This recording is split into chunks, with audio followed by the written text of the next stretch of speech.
Inilah alasan mengapa makam Rasulullah dilapisi tembaga dan dijaga dengan sangat ketat.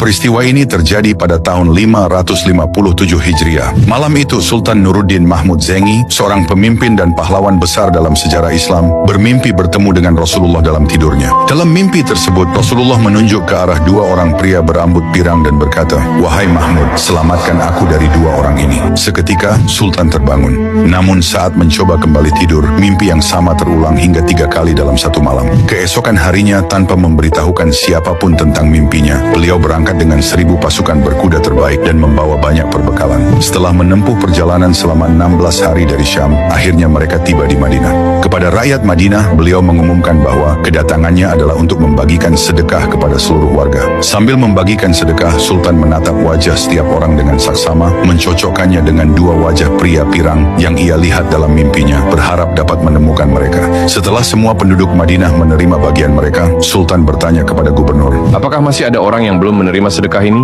Gubernur menjawab, Semua warga telah datang kecuali 2 orang musafir dari Andalusia. Sultan segera memerintahkan agar kedua pria itu dibawa ke hadapannya. Begitu melihat mereka, ternyata mereka sama persis dengan pria yang ditunjuk Nabi dalam mimpinya. Sultan pun segera menuju tempat tinggal mereka yang ternyata berlokasi sangat dekat dengan dinding kamar tempat Nabi dimakamkan.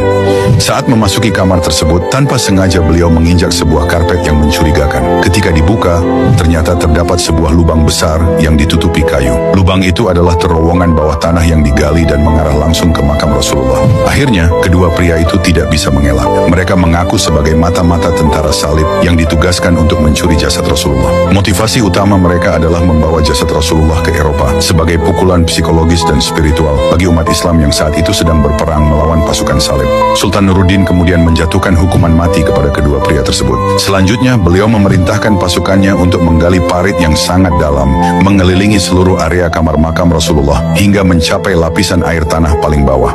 Setelah itu, parit tersebut diisi penuh dengan lelehan timah cair. Timah itu membeku dan menciptakan benteng bawah tanah yang kokoh yang diyakini masih ada hingga hari ini, menjaga jasad Rasulullah di dalam Masjid Nabawi. Wallahu a'lam bishawab. Allahu Akbar.